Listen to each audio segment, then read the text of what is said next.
This is the Person of Interest podcast, where we meet extraordinary people with a story to tell.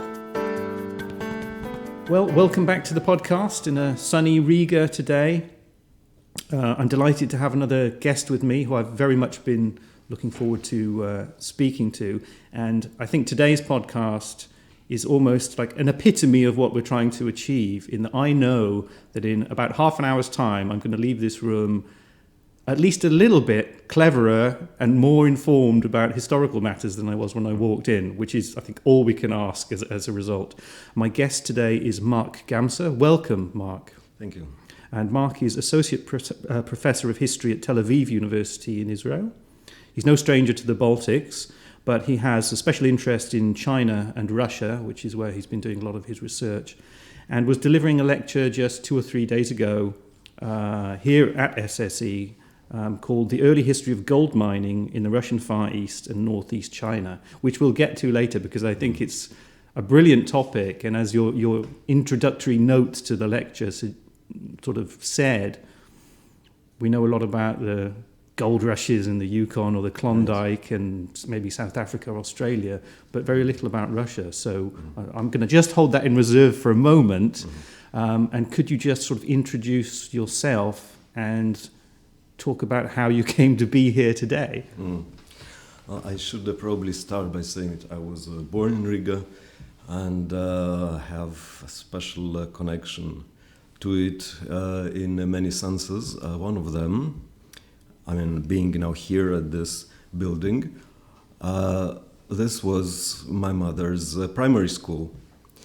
And she was born in the opposite house where the Café Siena now is. Wow. And lived on the last floor, on the 5th, and went to school here after she came back to Riga in 1944, after being evacuated during the war to Kazakhstan. They came back in 44, and in November she went to this school, which was then the number 71 primary school, now entirely forgotten, unfortunately, and spent here grade 2 to 7.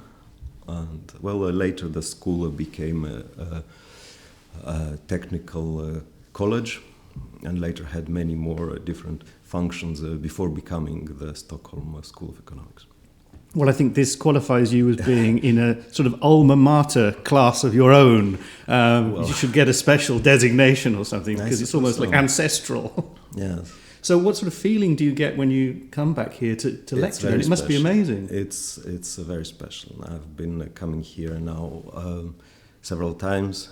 I've now spent a sabbatical here in Riga and gave a lecture here, but I'm also passing by these streets, including the one where I grew up, Vilandes. Which street is nearby. Very nearby, yes. And another beautiful street as well. A very beautiful street. Then what path, if you were born here in Riga, what path have you taken through education, travelling the world, to reach your professorship in Tel Aviv? Well, we emigrated to Israel when I was 9 years old, in 1979. And, I went to school there, military service, and university at the Hebrew University of Jerusalem. And that was the time, actually, when Israel and China established their diplomatic relations. And everybody thought that this was a chance to study Chinese. And I did so too. And then it was a long path. I continued studying in France, in Switzerland. I spent a year in China as well, where I improved my Chinese. And then I got a scholarship to study in Britain, in Oxford, and spent nearly 4 years there doing my doctorate. After which I came back to Tel Aviv and got my job at the university, where I've stayed since. It's fascinating that you say that in that period when you were sort of in the midst of education, Israel and China established diplomatic relations, and that was seen as an opportunity to learn Chinese, because it's almost as if that's exactly what people are still saying today. It's like, China's just around the corner, we should all learn Chinese. But to be actually thinking of that as a reason, a practical step at that point seems almost like prophetic. I mean, what was it that attracted you to China? It must have been more than diplomatic relations. I'm not so sure. I think the challenge maybe of studying such a difficult language, of course, had I known really how difficult it is, I wouldn't have started. But since I got into it, being a bit of a perfectionist, I just kept doing it.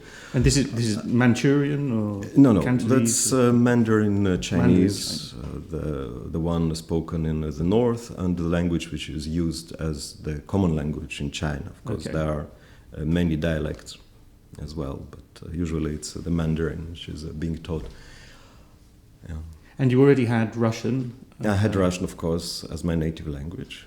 And so was it a case of, I mean, we're going to be talking about these borderlands or non-borderlands in many cases between Russia and China, these two great sort of civilizations. It seems that that's what you were kind of interested from a very early age in exploring.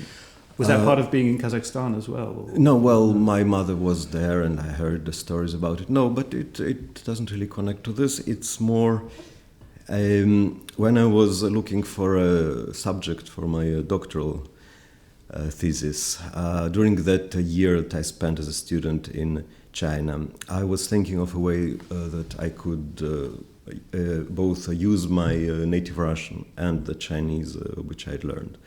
And then I thought Russian-Chinese contacts would be a very suitable subject. And then the city of Harbin attracted me very much. Harbin, which then eventually became the subject of my doctoral dissertation in Oxford. Why Harbin? Harbin is the city in China, well, today still a very important city, the capital of China's most northern province, Heilongjiang. But it's a kind of the symbol of the Russian legacy in China, because at its peak it had a Russian population of maybe 250,000 people. And it was a Russian city in China in the sense that they had their own newspapers, schools, numerous churches, hospitals, everything went on in Russian. And that existed from the foundation of that city. Also a very special case because it's a foreign-built city in China. There are very few of these. So the Tsarist Russia built it in 1898. And the Russians stayed there. There were different waves of coming and leaving, but basically the Russian population stayed there until the 1950s, by which time nearly all of them left. So by now there are the memories, there are the visible traces, the buildings, the churches. And so this very much attracted me then as a good subject to study, to do research about, and this is what I did. So that was my PhD, but then it took me a very long time to turn this into a book. It has been a very long project. But the book on Harbin is coming out this year, actually. Oh, right. So all in all, yes, because I left it and did easier things at some points, and so by now it will be my fourth book, but it's the doctoral thesis. But maybe its time has come. But much revised, improved, enlarged. But there does seem to be a lot more interest now in that part of the world. I mean, maybe away from that part of the world, sort of in the West. There's an awareness that this is a very interesting place with various different cultural, economic claims. I mean, Harbin, was it, when it was founded by these Russian settlers, was it on Russian territory, or was it a kind of frontier outpost, colony? It was not Russian territory. It was not officially a colony either, but Russia enjoyed the right of way in the railway zone, because the whole reason for the founding of the city was that it would serve as the headquarters of the railway, which was then being built, an extension of the Trans-Siberian Railway, which passed through China. And that was a project completed in 1903. And then Harbin was the nerve center of this huge enterprise. So the Russians there until 1920, they had their extraterritorial status. Did it have a kind of Wild West sort of feel to it, do you think? Because from what you're saying, it was very well developed, quite presumably governed, regulated, and integrated. Or was it more of a sort of Dodge City sort of thing? It had the image of being a very wild place, which at times it was. And the thing is that this city, which was initially Tsarist, Tsarist enclave in China, then became a refuge for tens of thousands of people who were escaping Bolshevik Russia.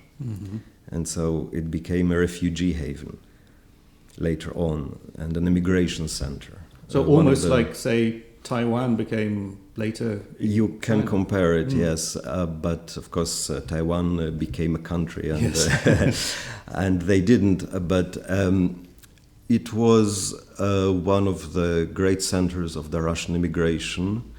There were the Russians in Berlin, in Paris, in Sofia, and in Harbin, one of those large, important centers of the Russian immigration, yes.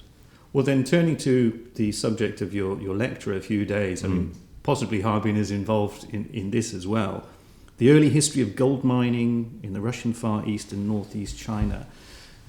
I was trying to think if I knew anything at all about this subject, and the only thing that I could come up with was sort of vague mentions of it in sort of great game narratives, this idea that there were the British Empire and the Russian Empire were sort of racing to claim or to exploit parts of Central Asia.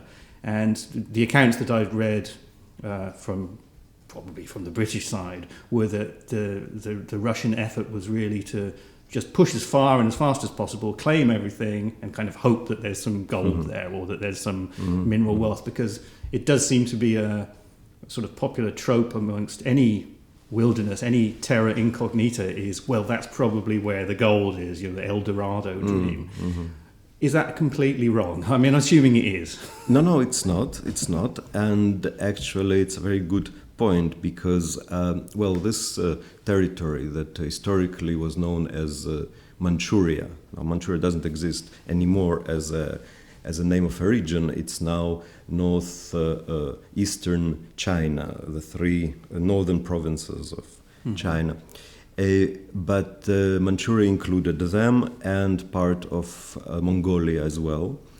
And this was a border area. And indeed, the Tsarist Russian expansion into this region that had to do with the railway projects, but also with different concessions in coal, in timber, in mining as well. This was to an important extent fed by these dreams of gold. And in the early times, say the end of the 90s, 1890s, they were still dreaming about the gold to be found in Manchuria, which later did not really turn out that way. There was much less of it than they had hoped. But the story begins actually earlier, and this is the acquisition of a huge territory by Russia, which is now known as the Russian Far East. But this only happens in 1860.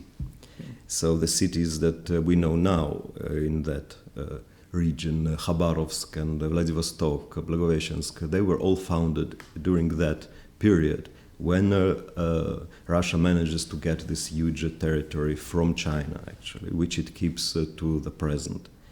And so as soon as this territory was acquired, there were dreams of finding gold in it. And this book project that I was speaking about in my lecture here is going to be a history of that search for gold, which was really a transnational story. In your talk with John Hearn, the subject really came up, this term of transnational history. This was an entirely cross-border phenomenon. You had the Russian gold miners crossing the border into China to search for gold there.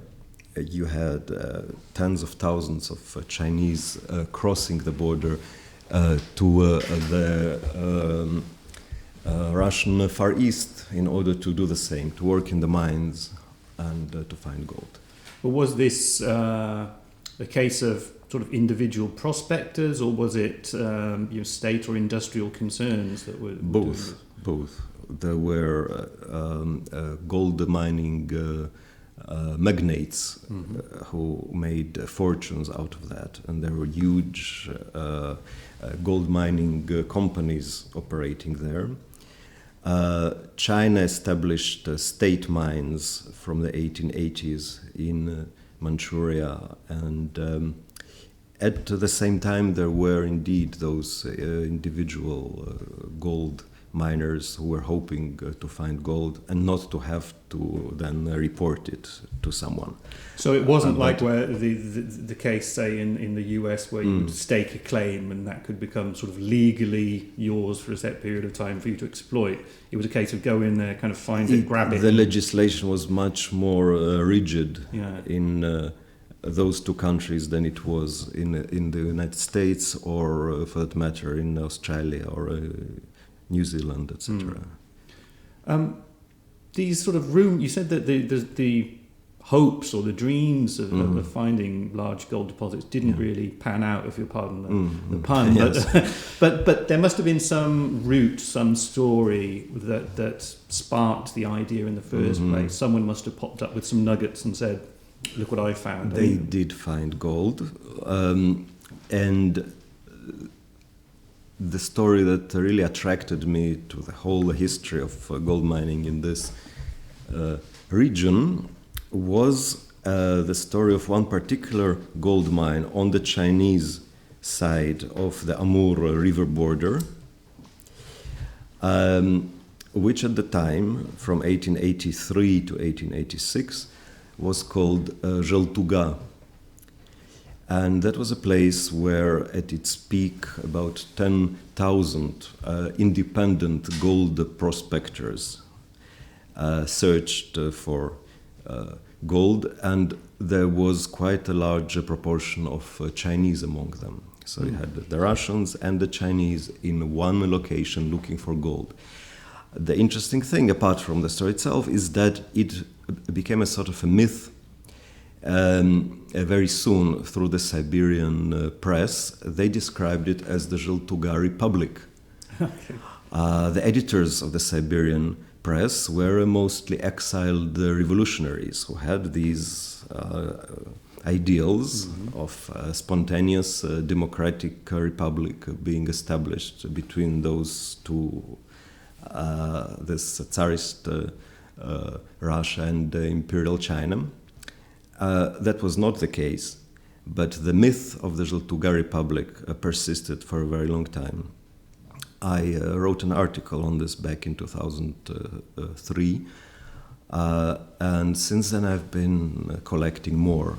And now that I finished my book on Harbin, it looks like the time to come back to this. It sounds like it would make a great film as well, to be honest. Well, I mean, was this because you had? I mean, 10,000 is a lot, and presumably these are hardy individualists. Is this all part of the myth? I mean, they must have presumably some of them had families and so on with them as well, or were they people who'd come out of the? It was very rough territory.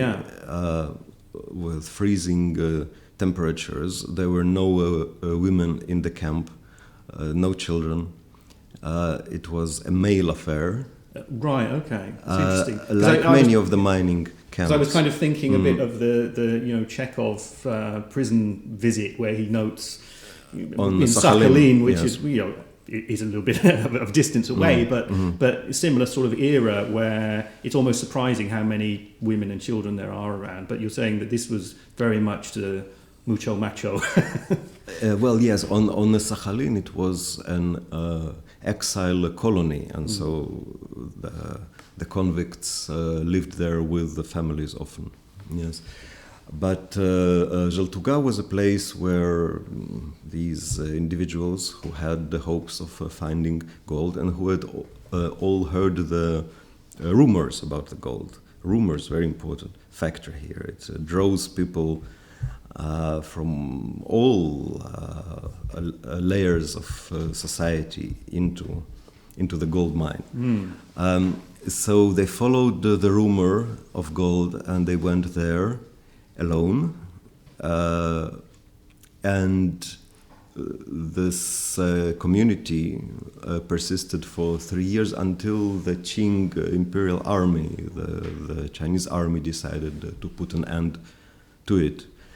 And I mean, is this because the legend of this potential republic had reached the government ears? Or Yes.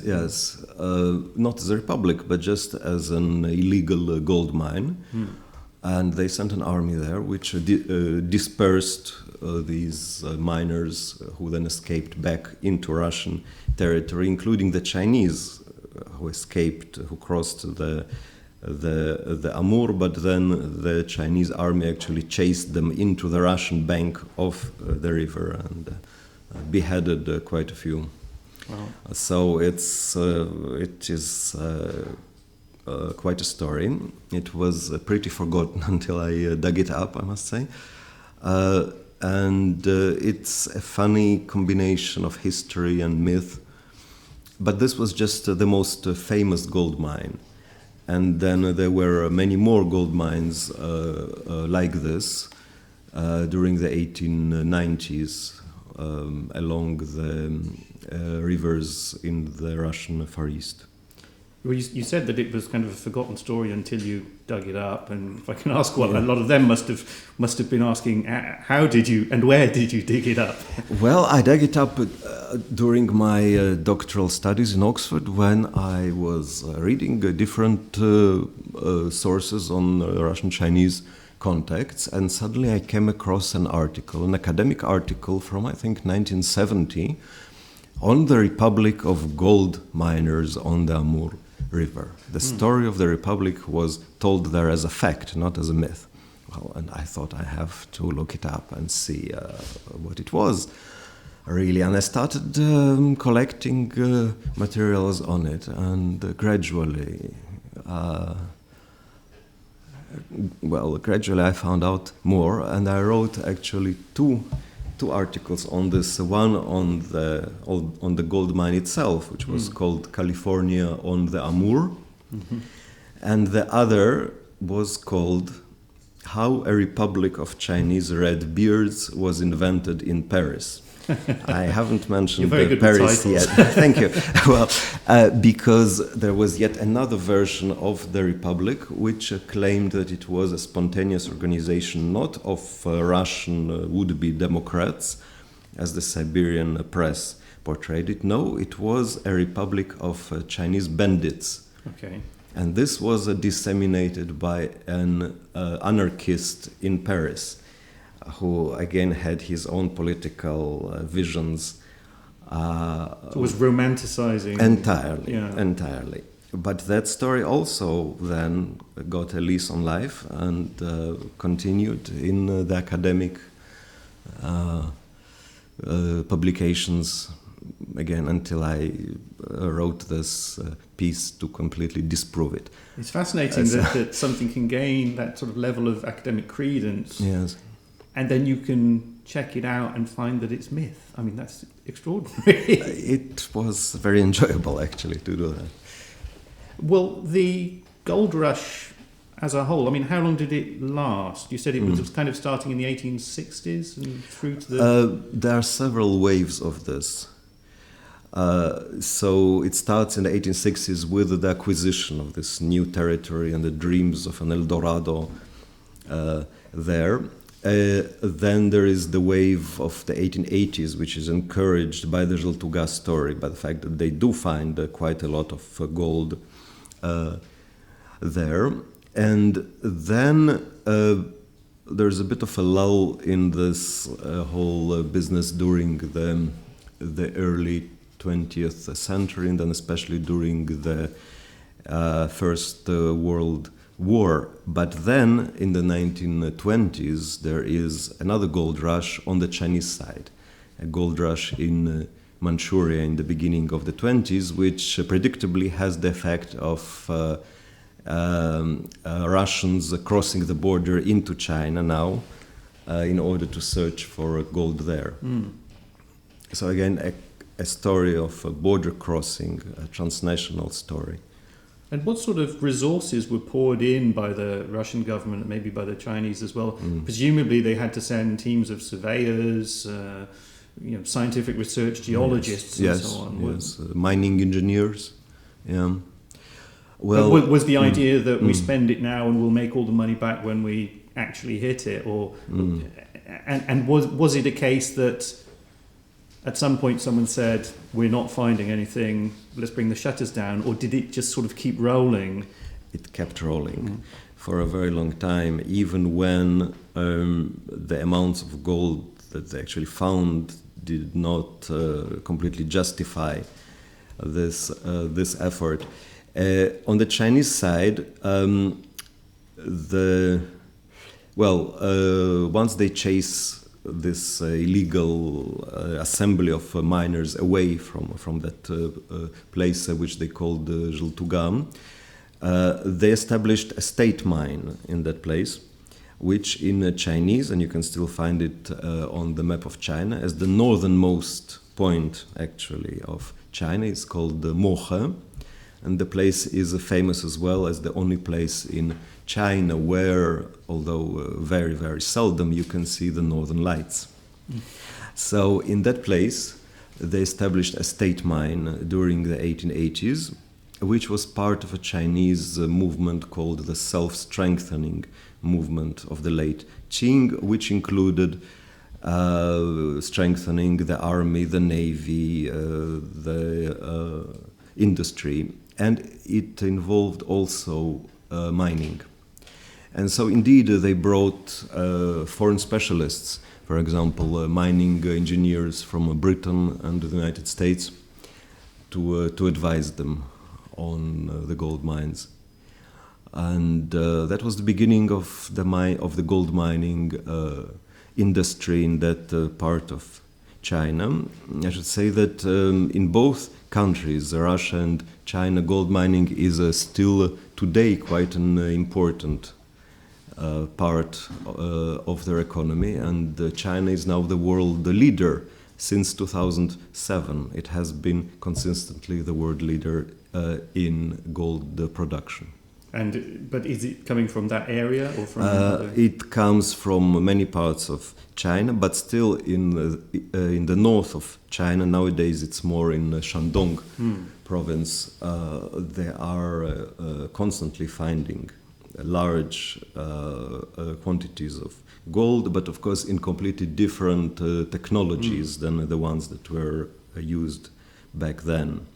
But even today, when we have these sort of advanced technologies with satellite imaging and so on to find deposits, do you think that Eldorado dream has quite died? Because there still seems to be a bit of a narrative, particularly with regard to Siberia, that there are these huge deposits of all sorts, whether it's precious, rare earth metals or whatever. It's almost the same thing, that they're there, but we've just got to wait a little bit longer before we find them. Has it become an ingrained part of maybe Russian and Chinese mentality, do you think? I think a lot has changed, and in particular that dream of the individual prospector who would find gold and become rich, that has gone, because now the gold mining is firmly in the hands of large companies, and the gold miners are wage laborers in those companies. That dream of striking it rich by going to search for gold, which starts in California and goes through the 19th century, and in the West, more or less, ends with the Klondike. The large, this last great gold rush, and so it lasts a little longer in Manchuria, as I mentioned, in the 1920s, but then it really dies off. This idea that you, as a person, can go and find gold alone, no, it doesn't work anymore like this. Partly because of changes in legislation, but also, and I think more importantly, because the new technologies that are now being used to find gold are completely at the hands of these large companies which are drilling into rocks and going down into the earth very deep. And I think that's a very important point you make, actually, in that it's not only the technology that's changed, but our psychology, our way of thinking about mining and getting bounty from the earth, as it were, has changed completely. And if you were one of these rugged individuals who felt you could go out there, and if only you were tough enough and persistent enough and smart enough, you could do it and take a shortcut to riches. These days, you're right, it doesn't apply. We just assume that the huge industrial concerns are the ones that would do it, and there would be no point even thinking about it. It's a fascinating story. You mentioned as well that various different that foreign specialists were involved, and that there is this sort of mixture of peoples. I noticed in your lecture notes there was also some mention of South Koreans. Were they there as sort of labour, or what was the angle? There was a large population of Koreans who crossed into Russia from the late 19th century and who stayed there until the 1930s. There were, alongside the Chinese, the largest East Asian community in the Russian Far East, and that was all ended by Stalin's policies in the later 1930s of cleansing the border areas, as it were, from the Chinese and the Koreans were both in a way suspect as potential collaborators of Japan, and Japan was then the big enemy of the Soviet Union in this region. And by this logic, Stalin expelled the Chinese and the Korean populations from the Russian Far East. The Koreans were partly expelled into Central Asia, where some of them still live, and the Chinese were returned back to China or ended in the camps as well. But so it was a diaspora population, effectively. It wasn't just a case of, getting a load of Koreans to do manual labor then? No, they came there, and some of them settled there. Some of them, the Koreans, unlike the Chinese, became subjects of the Tsar. Some of them, and so there were several generations of Koreans raised in the Russian Far East, which I suppose by then they considered it their home, and all that, as I said, was destroyed in the 30s. But during the heyday of the the gold rush, for want of a better word, from what you've said, there was clearly very different populations all in the same place at the same time. What was the level of integration? Were Russians on one side, Chinese on the other, and they would never mix? Or was it a case that at grassroots level, I mean, you suggested that there were kind of maybe a greater level of mixing than might be expected, that you could, I don't know, an entrepreneur might be able to use resources on both sides of the border. Well, it's a good question. It's very hard to answer at this stage. I hope that by the time I finish my book, I will know more.